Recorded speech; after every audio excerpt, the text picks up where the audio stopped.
I quite like imposter syndrome and self-doubt because it stops you from becoming an egoist as such. I used to think that self-doubt as a therapist was something that was bad. Now I realise it's probably one of the best traits that you can have. So if you're a therapist with self-doubt, imposter syndrome, you think people are better than you or whatever, yeah, obviously if it's consuming, we work on that. But never lose some of it, because having self-doubt makes you try. It holds you accountable. You never think you're the finished article.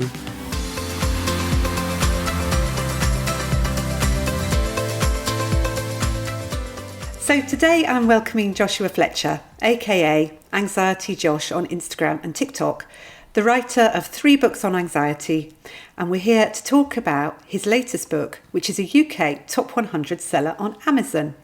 And it's called And How Does That Make You Feel? With the subtitle, Everything You Never Wanted to Know About Therapy. So Josh has a master's in counselling psychology. He's got extra training in CBT for anxiety, and he's a member of the BACP. He regularly appears in the media discussing mental health, with features in The Guardian, The Times and The Daily Mail. He co-hosts a podcast called Disordered, which is a self-help podcast for people who struggle with anxiety. And I want to talk about the numbers. His following on social media is upwards of 250,000 people, and his podcast has been loaded over 150,000 times, which is amazing. So welcome, Josh. Thanks for coming on to the Good Enough Counsellors podcast. And I know everybody's really looking forward to hearing from you. So, welcome. Hi, Josephine. Thank you for having me on. I really appreciate it. Yeah. Also, what a lovely introduction. Can I implore you to introduce me to every room I walk into? Everyone stop. 60 seconds of introduction, and then I'll walk in. No, thank you. That's all right. Gleaned from what's available about you online. So, so I'm going to start by asking you a question I know you're not even going to be able to answer. Oh, no. Which is, you may have guessed, who is Daphne? Nope. And that's the end of the podcast. Thanks for having me on. See you later. Yeah. Oh dear. I knew you'd say that, because obviously confidentiality is a really big part of the whole book. I mean, it's quite a focus throughout the book, isn't it? You talk about confidentiality quite a lot. Yeah, I mean, with the book and How Does That Make You Feel was basically a book written for therapists, for people who are interested in therapy, for people who've been to therapy, for people who struggle with anxiety, because that's my passion, providing psychoeducation. And I wanted to write something that was a bit different from the usual self-help, because if you're a therapist listening, you've probably, you've gone through loads of books, some of them are fascinating, interesting. I've got loads of counselling books with sticky notes and stuff on, but they're a type of book, aren't they? I wanted to write a book that was just easy reading, fun, and allow people to feel seen, and also to practice what I preach, which is, I believe the best therapists are human, authentic therapists that come with flaws, warts and all. I hear a lot from anxious people, not anxious therapists, am I good enough, this and that, and I just thought, well, I'm going to just write what I do and see what happens. Confidentiality is a big one, of course. There was a rigorous ethical process around it, which I can talk more about later on in the podcast if you'd like. But you don't put a book to a publication without obtaining consent and multiple consent as well, and as an ongoing process and putting in those ethical considerations. Yeah, because one of the people asked, and I think we need to sort of really get this out of the way right at the start. They sort of said, did you remember word for word what your clients said, and the gestures, the actions they showed, and your own verbal responses? So let's just get that one out of the way. No is the answer to that. No, it is not word for word. It's more of a paraphrasing. The people in this book, the client in air quotes case studies that it's based on, they're actually an amalgamation of several stories in here and several things. They're not just one person, and sorry to spoil that, but obviously you have to do various ethical things, and the most ethical thing I could do is not make the 4 people in this book based on 4 individuals. Yes, absolutely. But they are an amalgamation of different people, different stories and things I hear in this practice. Obviously, I made sure clients past and present, make sure they're aware of this, obtain consent, all the way through it. Been so well supported through it, and everyone's on board with it, and they're happy with the outcome. Spoiler there, to break some of the mirage, they're not all just one person. I get loads of people emailing and stuff like, who is it? I've tried to Google who it was. I was like, yeah, of course you tried to Google who it was. It's a compliment to the writing, thank you. But no, there isn't transcripts I've written up, unfortunately. Yeah. I know, it's sort of, it's a shame to spoil the illusion, because I sort of had this idea, especially with the lighter thing, that it must have been Dame Helen Mirren. And I thought, no, it obviously isn't, because that is obviously not a real person, but it still makes you sort of think, oh, well, I wonder, you do like to speculate, don't you? I don't think we'd be human if we didn't. No, of course, that's what I wanted as well. I wanted to speculate and think about it, and I was trying to be a bit shrewd, I think. And I think we're all fascinated by celebrity culture as well. So I thought one of the client cases, if you've not read the book, by the way, there's 4 different client case studies. The first one we're introduced to is someone called Daphne, who is a Hollywood celebrity actress. The second one is a man called Levi, who is a security doorman of a nightclub. The third person is Zara, who's a newly qualified doctor and GP. And the fourth one is a young lad called Noah, who moves to the city, wants to build up the confidence to reveal a secret that he's been holding on to. And they all have different things that they bring to therapy. And throughout the book, I wanted to use these client case studies as a stealth help, a kind of device. So I talk about what therapy is like, the inner voices of the therapist, which I'm sure we'll talk about, and drop in lots of psychoeducation about anxiety disorders, which is what I love. It's not great when you're out with your mates. Can we talk about anxiety disorders? Like, no, mate, just watch the football. Oh, fine. But just like I think stuff like OCD, panic disorder, panic attacks, social anxiety, depression, and use these client case studies to kind of explain, look, this is how it can present. Yeah, so that's what I've used these client case studies in air quotes for. I was going to say, it must have been quite difficult, though, that whole publishing process. I've got an article coming out shortly, and, I had to obtain permission for literally everything I said about them. And I hadn't sort of really been aware of really how much permission I would need to seek in order to be published. And, because you're working with publishing professionals as opposed to therapy professionals, was there sort of guidance for you in how to sort of share? Did they have a legal department? I mean, how did it work with all that sort of stuff? Oh, yeah, they've got a huge legal department. Obviously, as a publisher, they've got to do their due diligence to make sure that they don't get sued, of course. But I worked with my own supervisor, informed my own membership body, and it was very similar to when I did my master's thesis. I did my master's thesis on the experiences of people with panic disorder seeking treatment. Yeah. And you have to go through the ethics department with that, not only obtaining initial consent, continuous consent, and the right to withdraw, and that's always been there, as well as things like aftercare, providing, the door's always open for anyone who feels that. But I've written it in a way where no one can identify themselves. And like you say, it's an amalgamation of different people, isn't it? So, and I sent it out to all clients past and previous, like, look, this is the project I'm doing. It's not about you. Yeah. But if you do have any qualms about it, just let me know, and this was an ongoing thing for 2 years. That is an interesting one, particularly on a therapist podcast. I've been on many podcasts and people are like, oh, they just, fair enough, I'm sure it's all right. But actually, as therapists, we're like, I wonder if did he do that? And I'll say a lot of work. Yes, it sounds like it. A lot of work, and then it's just crossing my finger. Anyone who's done their thesis or masters and they've interviewed people, maybe they've done a phenomenological analysis or had volunteers, just crossing their fingers like 2 days before submission, like, don't pull out, please don't.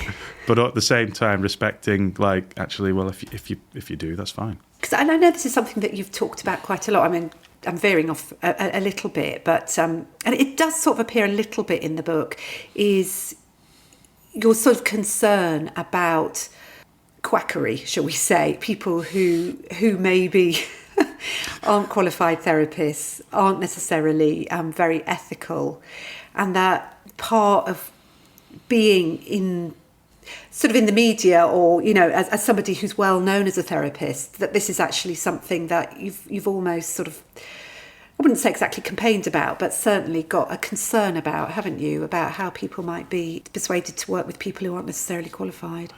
Yeah, it's a concern for me and for others and my colleagues too, is that it's a combination of things, isn't it? It's like access to therapy for people in the UK is very tricky, and there's long waiting lists. Mm-hmm. We're not necessarily educated on the different modalities of therapy. Mm-hmm.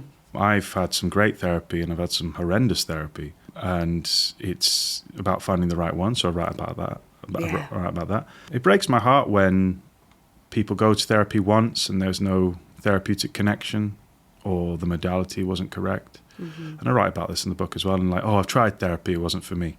Mm-hmm. And I think I use an analogy in the book, don't I? It's like saying you tried sport once and all you tried was lawn bowls. Yes, which, nothing against lawn bowls, Yeah.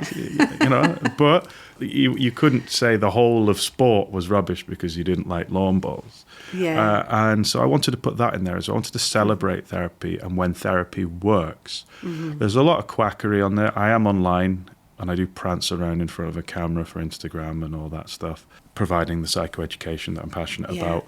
But in that sphere, it's a double-edged sword. So you've got some amazing information there from people passionate about their work, and then you've got a breadth of misinformation, particularly around mental health, and particularly around, well, in my world, it's anxiety. You've got lots of encouraging compulsive behaviours and safety behaviours which aren't going to help people to get better, and obviously it's a very monetized world to be in, says the guy sitting on a podcast promoting his book. but I mean, like the people who like offer things like behind paywalls and subscriptions and things like that, and I have the magic technique to help you get better. I find that really really distressing. But on the plus side, there's some really good stuff out there as well. It's a difficult one, isn't it? Because I mean, especially for you, because you see people day in, day out who are really suffering. And so to think that they're being sold maybe a quick fix, that's not necessarily really going to make a difference to them. It must be quite hard. Yeah, it's tricky. And in the UK, it's particularly prevalent because, we're the only, one of the few developed Western countries where therapy isn't regulated. So, anyone can call themselves a therapist, and that does frighten me. But I'm not going to go on that ranty tangent today. Another time, maybe. Another time. Yeah. So I want to circle back, actually, because this is a question that I think I get this much, much less than you, I would imagine. But, I do get people who say, oh, it's so amazing to meet you face to face, because, I've got compared to you, very, very small sort of, following, but amongst counsellors, I'm sort of reasonably well known. And I think that's sort of like, it can be quite challenging. I noticed sort of in the Facebook groups, you're quite humorous in coping with that sort of fandom or adulation. What's it like to sort of have that in the therapy community, or, a bit wider, because you have such a large following on as a sort of influencer? Relatively speaking. Influence. It's content creator now, Josephine. Come on, don't use that word.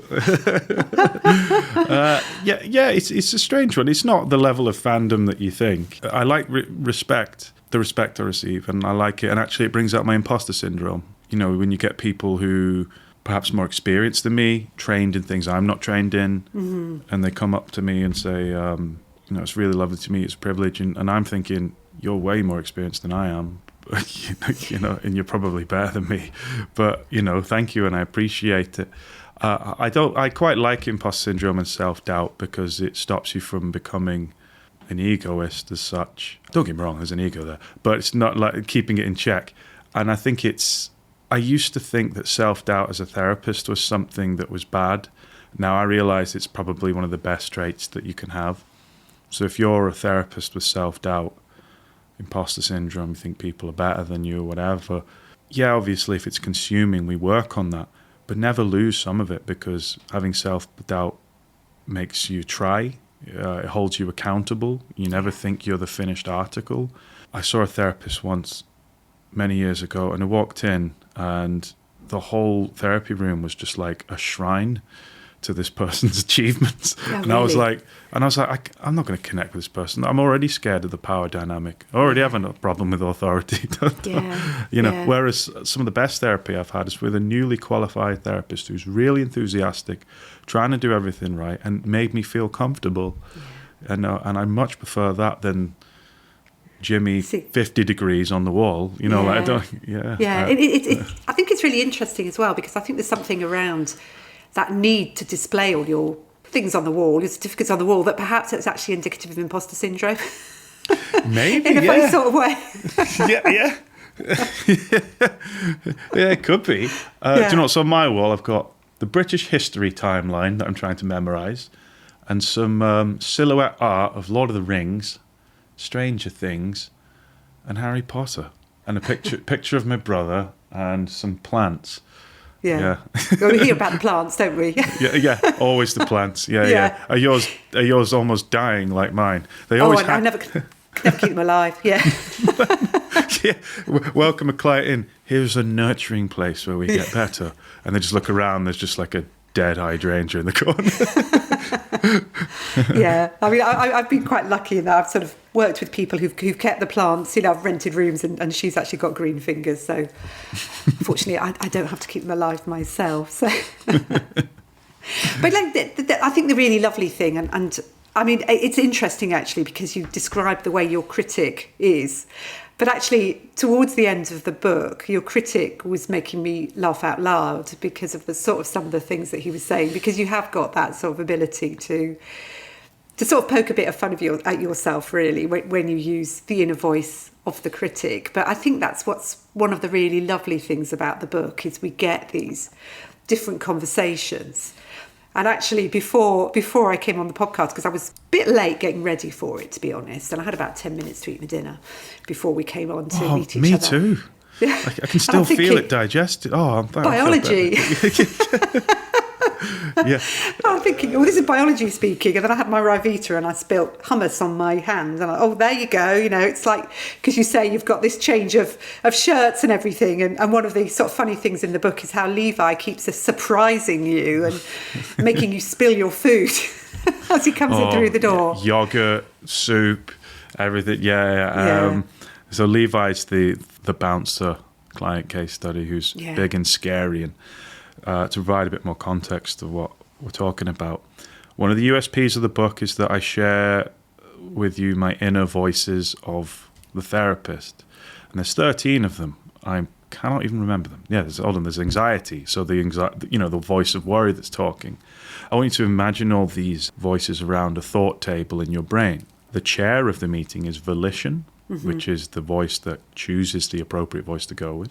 This applies not just in the therapy room, but in life. But volition is the chair, and then you've got anxious voice, who's worried and shouting over everyone. Biology, what Josephine just referred to, particularly if you're a therapist who desperately needs a wee, and you're like, why did I drink 2 coffees and then let the client in? What am I doing? Which leads to critic. And critic's like, why did you have 2 coffees and let your client in? And then anxiety voice says, holding your wee is bad for you. Your prostate's going to explode and all that stuff. You've got the voice of detective. That's that voice that we all have as therapists. We want to find out more and search for meaning. Analytical voice, which is trying to use counselling theory to pair up, like, here's this person's conditions of worth or their schema, or this can add to the formulation that we're doing in CBT or whatever. You've got compassionate voice, which is the voice what makes a great therapist, along with empathy voice. I'm getting through them here. I'm on a roll. Empathy. I should have wrote them down. And you've got empathy voice. My favourite voice is irreverence. It's just when we get intrusive, weird thoughts. I put that in the book. Just like, why am I thinking about that now? Yeah. It is quite funny though, isn't it? Yeah. And I have a lot of people message me like, I'm so glad you included that. I thought I was being weird or wasn't being a good enough counsellor. Yes, just got good enough counsellor into the title of the podcast. They've literally said I'm not a good enough counsellor because I'm having these thoughts. Like, everyone gets those thoughts. You listen to volition, though, and what gives you... Go with volition, decide where to put your attention, because we're going to get those thoughts. I get them in the therapy room still. I'm bad at many things in life, but therapy is something I'm pretty good at. And one of the best parts of being a good therapist is realising that, whoa, you're going to have all these things and thoughts going on in your head, but going with volition and going with what feels right at that moment for your client. Because what you haven't mentioned intuition, and I'm sort of interested that you said volition's in charge, because often, I don't know often, but when I was reading it, I was sort of thinking quite often you go with that intuition, don't you? You go with what intuition says. Yeah, intuition. Yeah, I forgot about that. That's the one I forgot. Thanks, Josephine. Intuition. Yeah, the nudge from the gut where it just feels right, and that happens in the therapy room sometimes. Not all the time, but there's sometimes your intuition just says, against rhyme and reason, why not try this? And I think intuition often crops up as a result of, good relational depth that you have with a client. And it crops up now and then in the book, particularly at poignant points. It's really interesting, because what came up for me then was thinking about sometimes when I've gone with my intuition and I've got it wrong. I can remember one particular occasion I went to ask this question and I thought, this is either going to be the most amazing intervention ever or it's going to be a total disaster. And it was the second. It was a total disaster. Oh dear. And I have become one of those therapists where people say, how could a therapist have ever said that? And I look back on that and think, oh dear. Have you had anything where you look back and you just think, oh my goodness? Oh, it's happened to me. Oh, loads, all the time. And it will. Don't get me wrong, I'm not just rolling the dice and taking gambles every 3 minutes with clients. But when you get to a certain point, you're right. It feels like this is either going to make a breakthrough or go the other way. I can remember one particularly in my personal life. I was in personal therapy. I've been through lots of trauma myself, was afraid to open up about it because I'm a 6'2" northern man. And I just thought, I'll give it a go. And I just splurged and just told her everything and was like, this is what's happened. And it was, and she kept the space so beautifully and made me feel safe. And then, I mean, you couldn't have summarised everything I'd splurged if you tried. And so she sat there after I finished speaking, tears down my face, anxious, feeling very vulnerable. And she just took a moment, contemplated what I said, and she said, that sounds really shit. Mm-hmm. And it was a lovely thing to say. Yeah. I tried that 3 weeks later, and the other person was like, why do you swear? Whoops. Oh, it's amazing, isn't it? It just goes to show how it's it's the moment, isn't it? And it's that relationship. And Yeah, I really liked how authentic it was when she said it. It's just like, that sounds really shit. Yeah, because there's nothing you can, you can fall back on the old, oh, it sounds like that you've been through trauma. Wouldn't it? Well, yeah, of course. But it's just, I got nothing to say, but I'm going to say something, and I'm going to say the most authentic thing I can. Yeah. And it worked. It was lovely. Yeah, there's just nothing like that empathy when somebody really shows you that compassion and empathy together. It's just nothing like it, is it? I think that's the heart of therapy, to be shown that. Yeah. No. Yeah. So someone actually asked, and this is going back to sort of thinking about you being quite well known. I mean, obviously we had your reaction. You sort of described how you reacted when the door opened and this famous actress suddenly appeared and said, hi, I think I'm a bit late for the appointment. And obviously there was that part of you that was like, oh my God, this is someone really famous. Do you think you being well known has an impact on...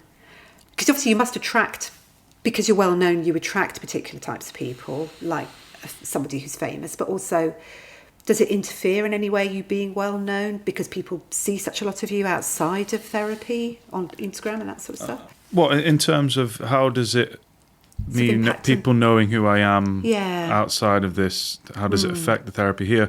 That's a really good question. I think for me, this is where specializing in a niche really helps. So obviously I've not always been a notable figure in our space, but because I specialize in anxiety disorders, who's openly discussed my own past with anxiety disorders, I think it can help people know who I am because it cuts, like, there's a trust there that's built. Obviously you've got to build the trust in the therapy room, but I think me being open and honest as a man as well, when I see guys, it's like differs a bit to seeing guys on my training where it took a long while to establish the trust. But it's like, oh, here's a guy who's been vulnerable in public. I feel more comfortable now to open up because I know he has. I found that particularly. That's really interesting. Yeah, and not just with guys and people like that. So that's lovely when people come and they know what kind of therapy I am. They kind of seen what I'm like, my personality, which I like to think I'm very authentic in and outside the therapy room. On the flip side, though, is that if you are known on social media or if people have seen you on TV or whatnot, there's can be a tendency to maybe put someone who you've seen, put a lot of hope on that person to help fix you or put you on some kind of pedestal, and that can actually get in the way. Yeah, get in the way. Yeah. Why haven't you fixed me yet? You're supposed to be the best at this. And I'm like, well, and coming back to that imposter syndrome as well, how that must make you feel that someone's coming in with a great deal of expectation as well. That there's sort of sense of maybe pressure to somehow measure up to people's expectations. I don't know if you feel that, if it makes you anxious or... Absolutely, yeah. My imposter syndrome really comes out when I still struggle with claustrophobia quite a bit. I have sensory issues because of autism. When I feel trapped or in a space where I can't get out or whatever, I'm really anxious and quite visibly. And yeah, that might happen in public. Someone might see me being anxious and stuff. And I think I used to be like ashamed of that and feel like a fraud. But now I'm like, nah, that's just my thing that I'm dealing with. And I say that to any other therapist who struggles with anxiety. If you struggle with panic attacks, intrusive thoughts, OCD, I'm really into reading about PMDD and the menopause and perimenopause at the moment because it overlaps with anxiety disorders quite a lot. That doesn't make you any less of a therapist. If anything, it gives you more empathy and the ability to step more into the frame of reference of your anxious clients. And I've had to reframe that to myself. Yeah. Because I was going to say, I don't know about what you were taught, but often people are taught that if they've actually they've got lived experience of something, that then gets in the way of offering therapy. So I think sometimes people shy away from a niche. And I help people with marketing their private practices. And I often find when I actually talk to them and they talk about their favourite clients who they've worked with, it's usually someone who fits into that space of something that they've actually experienced themselves. And yet we're taught that this is something that gets in the way. And have you experienced, what's your sort of thinking about that? It can be a gift and a curse. I think I've heard it can really help, but it can also not. So like I have the utmost respect for people who specialize in grief. I still work on my own grief. I talk about it in the book a bit. I imagine seeing 5 clients a day talking about grief. I couldn't do it. I couldn't do it. And if you're doing that, fair play. Whereas I know therapists who have became grief specialists, so working for crews, bereavement, people like that, because of their own grief. And I just sit there and marvel. I'm like, that's incredible, So it depends. Like, I've lived experience for grief, but I would not be great at specializing. Don't get me wrong, grief comes up in the therapy room, as anything does, but when it's the specific focus of therapy, like going to places like crews, bereavement and things like that, that probably wouldn't help me. It just depends. Also, if you're a therapist who is still learning, or to just face it, a therapist who hasn't got much empathy, you might struggle to step into the other person's frame of reference because everything that they're talking about is firmly planting you in your own because you can relate to it, and it brings up so much power of and reminders. So that's how it can also go against you. So it depends. Like when I work with people with OCD, I know what it's like to have OCD. I'll have it for the rest of my life and manage it very well. But when someone's talking about it, it's really powerful, because then it's almost like, oh yeah, and it sounds like, and I imagine it's like this, and they're like, oh my God, yeah, you've nailed it. I was like, yeah, I know, I've been there. Yeah. Because I think that's part of it. Sometimes it gives you that almost like advanced empathy, doesn't it? Because you can almost imagine where people are going with it. You have to check it out with them because you don't know for sure, but often you're pretty much sort of familiar with where it might take them. And I think it does give you that almost fluidity in working with someone, perhaps. That's been my experience in terms of working with what's been in my experience. Yeah, and it depends what kind of therapist you want to be, but I think a niche is helpful, particularly from that point of view. And what made you decide on anxiety then? Because obviously you didn't want to, grief wasn't a possibility. Trauma-informed was already taken, so I decided not to. Yeah. No. So no. Just to put a little interjection in at this point is that in one part of the book, Josh describes the different modalities and talks about the different fashions, and says he thinks the latest fashion is going to be trauma-informed. But I have to say, with my finger on the pulse, I think the latest fashion is IFS, actually. I think it's internal family systems. No, you're right. You're so right. It is internal. And in the anxiety disorder world, it's inference-based CBT, ICBT. Right. So those two will be the latest fashions that we'll be seeing this summer. So going back to sort of anxiety, obviously trauma-informed was taken. So go on, tell us about what made you decide to become Anxiety Josh. I donned the cape of Anxiety Josh because when I was younger, it was in my young 20s, I was diagnosed with 3 different anxiety disorders. Very accurate anxiety disorders as well. So if anyone is part of the Drop the Disordered Brigade, listen up, because actually this saved my life. I was diagnosed with panic disorder, with agoraphobia, obsessive compulsive disorder, and GAD, generalized anxiety. I was not very well. This happened after a nervous breakdown when I was looking after my terminally unwell brother. I just recently left uni with no money, a weird cannabis addiction, and broke up with my girlfriend, moved back in with my mum. And then my younger brother, got diagnosed with terminal cancer at the age of 14 years old. Then I started a job at a pupil referral unit, which won't surprise you, was quite a stressful job. I love that job, but it was quite a stressful job. Yeah. And one day in the morning, I still remember the moment, I walked into the staff room at the pupil referral unit, probably a Wednesday or something like that, I don't know. Made a cup of tea, and I was stirring the tea bag, dropped the spoon, made a louder bang than usual, and I just looked up and everything looked weird. I was like, oh my God, what have I done? Like, my whole reality looked different. I now know this was the start of dissociation and a panic attack. I had no idea what was going on then. I wasn't really struggling with anxiety or anything. I was just really stressed and burnt out being a carer in my job. So I had no idea. I felt like I wasn't in my own body. People's faces looked like clay. I was really scared. Really freaked you out, I should think. It really did. I went home. My mum picked me up. I didn't leave the house for 6 months. That's the agoraphobia. Also OCD, because I was ruminating and trying to fix myself. I became very unwell. And then I discovered the works of one of my heroes, Dr. Claire Weekes, who is an Australian psychologist. I think she died in like the 80s or something. She's my hero. Yeah. And she wrote a book about basically anxiety disorders and what they look like. And I was like, oh, this is what anxiety is. I've never really used the word anxiety until I actually read about what it was.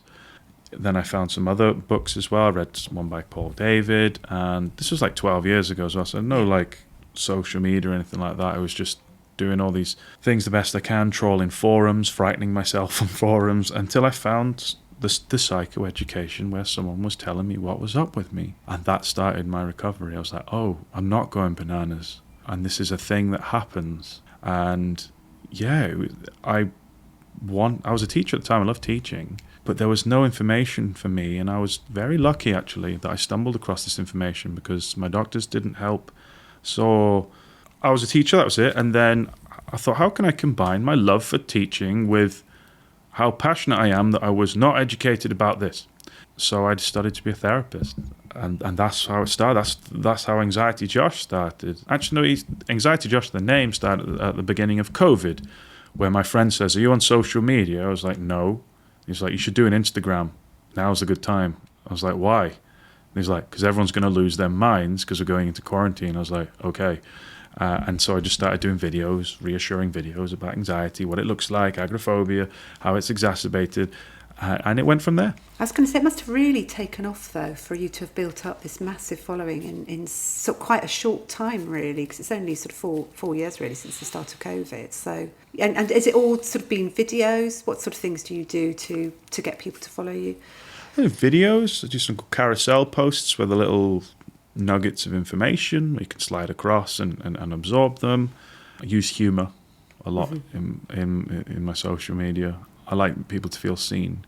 Yeah, that's what I wanted to do. I think the majority, I can't speak for everyone, but the majority of people, when they see that and know that I'm someone who's been through it and I'm making a laugh and a joke about it and getting on my life, I think for a lot of people that's very assuring.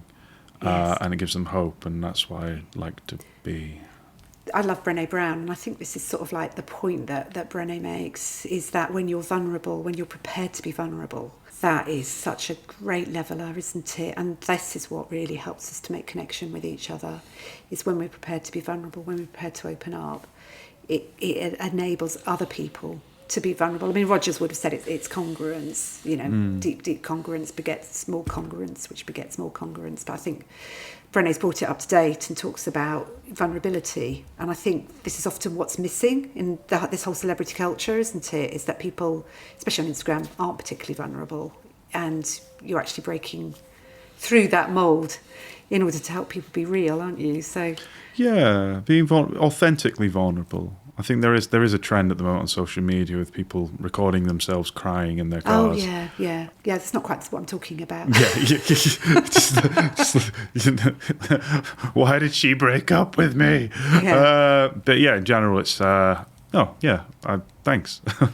I'm trying. Yeah. I used to be really socially anxious. I was never really that. I think for me, something just clicked. I lost my brother and lost my dad and lost my grandma in the space of several years. The anxiety disorder, everything like that. And I think when I lost them, I was like, it just doesn't really matter what people think. Like, I care what people think. If I care, and it's going to sound really bad, I care what people think when I really value and respect them. So, like, I was at a conference the other day, and this last year, actually, I think David Veal was there and some people, well-respected people. And I was like, now I suddenly really care what people think. You think? Yeah. But general day-to-day stuff, like, no, I don't, I've just put my authentic self out there. And in the age of social media, you're just a drop in the ocean. You're not doing Parkinson Live on a Saturday night where everyone's watching you. You're just someone else scrolls past. And if you catch their eye for a bit, that's great. I think that's a really reassuring thing, and I'd really love my listeners to hear that, because one of the things that therapists really, really worry about, the ones that I work with, because obviously I work with a lot of people who don't feel very confident, don't feel good enough, is they're so worried about what people will think. And to a certain extent, I think what you've said is you're just a drop in the ocean, and people just scroll past. People don't really even notice half the time, do they? No, everyone's just focused on themselves, and I don't mean that in a bad way. Just like, I think everyone's default mode network is to kind of go in and consider what they need, whether it's basic needs or whatever, or daydreaming or whatever. But of course, us all people with imposter syndrome, social anxiety, things like that, where our fawn response has been conditioned, usually when we're younger, by unreasonable households or being bullied or being in an abusive relationship. When that fawn response is conditioned, of course it's going to fire off when you're walking through Tesco, or if you slightly do something brave and do some or do something incredibly brave and do some public speaking or put yourself out there. Your fawn response is going to just warn you and suggest to you, what if all these people are like those unreasonable people? No, they don't know you. It's okay. You're all right. One of them might be a knob, but the vast majority won't be. And actually, I found that most people have empathy. Yes. It really is. So I've got so much going through my head. I'm trying to think through. Because one of the things I wondered, actually, is you mentioned about autism as well. And I sort of do wonder sometimes whether... Because often we just say things as they are. And I think sometimes that can actually help us on social media. And that, we'll just... Well, this is how it is. It just depends on obviously, it's a huge... It's opening up a whole... neurodiverse spectrum. Some people are, on one end will have, active mutism, where they just won't say anything, and others do. Mine was different. I just became more confident after actually going to therapy and working on my stuff and challenging my identity and the unhelpful parts of my identity. And I just got a bit more confident with that, and trying to, over the last year, focusing more on what the good things people say to you, as opposed to I was that guy, have 100 people in a room clapping, and then one person isn't, and you spend all weekend like, why didn't that one person clap? What did I do? Or same with book reviews. Thankfully I had some amazing reviews for How Does That Make You Feel? Like overwhelmingly positive reviews. And like any book, you're going to get people that don't like it. For my previous books, I used to worry, like, why did that person not like me? As opposed to focusing on the 99% people that really enjoyed it. What's changed for me is actually focusing on the positives, actively focusing on the positives, and really trying to and making it a habit. Yes. And never going on Goodreads. And that's what's happened. Here's a 5,000 word essay on why I didn't like this person's book. and because I don't think that helps really, does it? And there's something about letting go of it, isn't there? Once it's out there, that, you focus on the sort of creating, and once it's created, you actually haven't got any control over how it's going to be received, have you? No. I just read it over and over again. I thought, I'm happy with that. Do you know what's really surprised me, actually, Josephine, is that I thought the book wouldn't go down well with therapists, and the opposite's happened. And I thought it would be a book popular amongst maybe the general public, and then therapists turn around and go, oh, this is heresy, what you're doing. And I didn't want them to think that. I've not written it purposely controversial. I just wanted to show some rawness and realness, and actually the support from pretty much every therapist I've spoken to has been wonderful. But even for the therapists that probably don't like it, they've been respectful enough to not tell me. Well, I think it is that rawness and realness, and it is like, it's a bit like lifting the curtain at the end of The Wizard of Oz. You sort of see who's this magician behind the screen, who's the wizard, and it's actually just someone, sitting on a chair behind the curtain. I use that analogy a lot for OCD. It's a good one, isn't it? It's like, it's big and scary, and then you look behind, it's that's all you are. Yeah. So I guess, this is a very personal question, and someone's sort of asked, how are you getting on without your brother? And I was wondering, towards the end of the book, when you talk about, you go for your interview with to go on your counselling psychology masters, and your intuition is about talking about your brother as to why you decided to go into therapy. And I suppose when I read that, I sort of was wondering, and because you have been sort of very sort of successful, you have published books, you have got hopefully a thriving practice now, you've got all these followers. I hope that's the case. I'm making an assumption there. But do you think it's, I suppose, having listened to you, is it your brother's death that motivated you, or is it more that whole, what you've just described about your anxiety and wanting to sort of reach out to people in that sense? Yeah, I think losing my brother is a big motivator. I think it's one of the sides of grief that drives me. I think I wasn't actually very ambitious when my brother was around. I was quite content. My ambition was to be a teacher and chill out, and that'd be great, and I was really excited to have that. I think when I lost Harry, I think it was something, part of me died with it.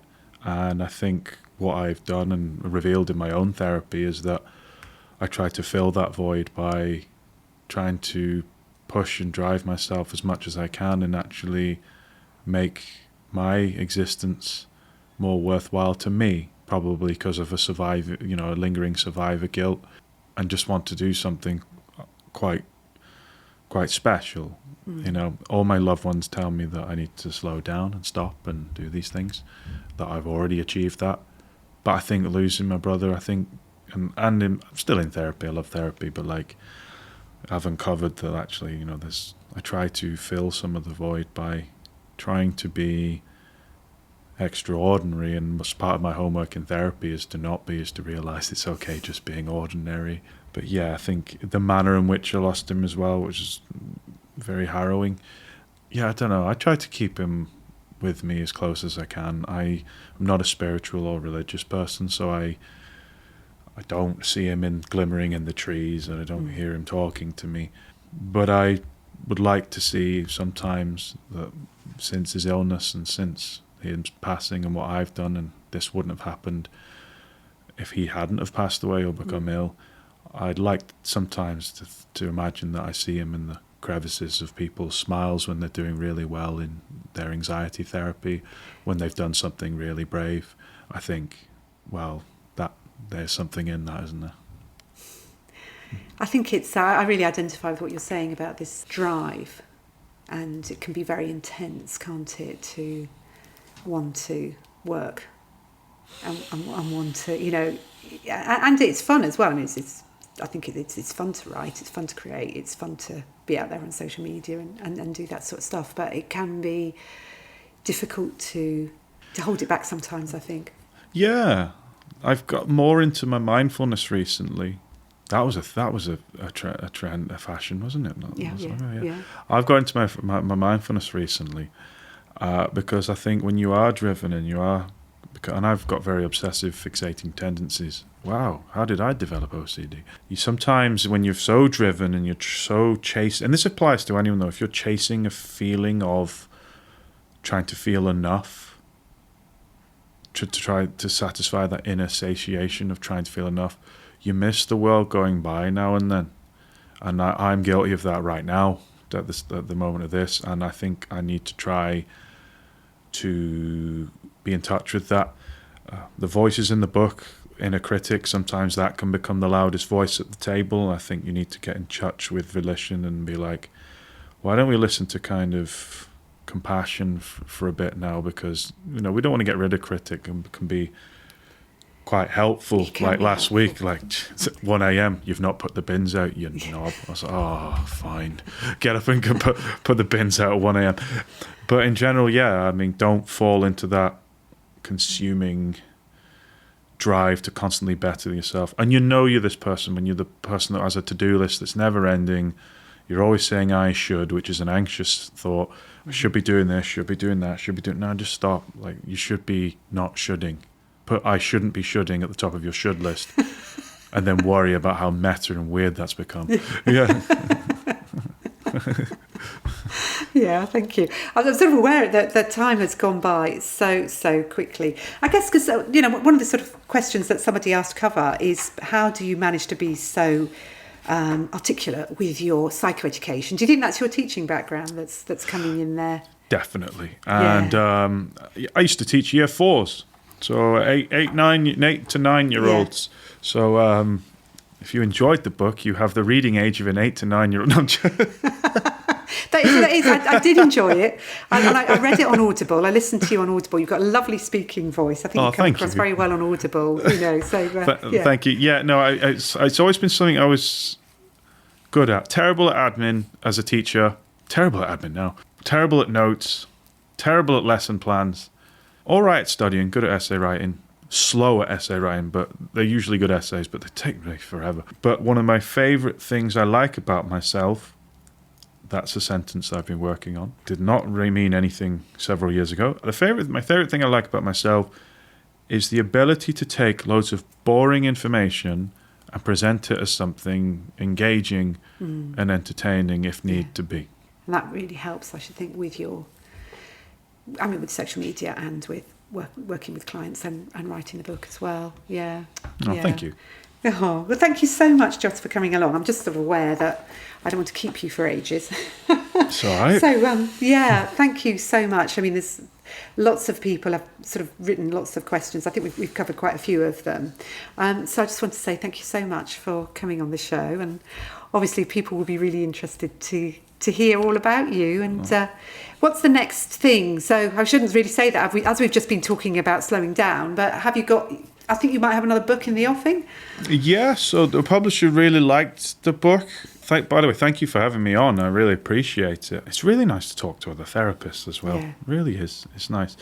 Yeah, the publisher liked the book. They want a second one. Yeah, I probably can do a similar format. I might keep the voices and just do 4 different... Another 4 characters. Yeah, another 4 characters, and talk about other subjects that perhaps need to be spoken about. With more antics from my personal life, which you will find in And How Does That Make You Feel?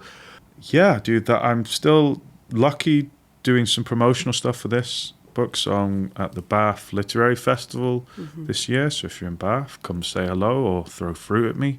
I don't mind. We did have someone who said... need my 5 a day. I was going to say, we did have someone who said there's any chance you're coming over to Tenerife, because obviously you live in Tenerife. So if you could find a book festival that's happening in Tenerife, I know there's one of our members would be very happy. Yeah, I'll try and wrangle that with the public. Yeah. They really want this over in Tenerife, pay for it for me. Just doing little things like that, and I've started to think of the next book. Nothing, no pen to paper yet, but just still going with this one, and reopening my practice more. I've only seen a couple of clients now, but I'm gonna see a few more, and that'll be nice. Yeah, I was going to say, it must be balancing all these different things. Have you found that you're doing fewer and fewer clients as you get more and more of this sort of work? Yeah, I've only seen 2 clients in the last few months. Obviously, because it's not fair to keep a client caseload when you're jumping around doing Times interviews and whatever. It's not fair on them. But the 2 clients I do are very flexible, and there's an understanding there, which I really appreciate. Yeah, definitely gonna do some more client work. Probably a bit later in the year. I hit burnout not so long ago, and I'm just coming out of that. But yeah, I'm doing more of that, being in the world a bit, as opposed to that drive stuff. And and crack on, and then write the second book and completely forget all the advice that I gave myself. Oh, well, thanks so much for coming on, Thank Josh. you. It's been absolutely brilliant to meet you, and so great to get to know you a bit better. So thank you for coming on, and thank you for the book. I really enjoyed it, and I know that so many other therapists have enjoyed it too, because it just is, like I said, it's letting people see really but what's behind the curtain, and that's reassuring to us all. If you think you're doing a bad job, read this. Oh, thanks so much anyway. Thank you. Thanks for listening. Do come and join my Facebook community, Good Enough Counsellors. And for more information about how I can help you develop your private practice, please visit my website, josephinehughes.com. If you found this episode helpful, I'd love it if you could share it with a fellow therapist or leave a review on your podcast app. And in closing, I'd love to remind you that every single step you make gets you closer to your dream. I really believe you can do it.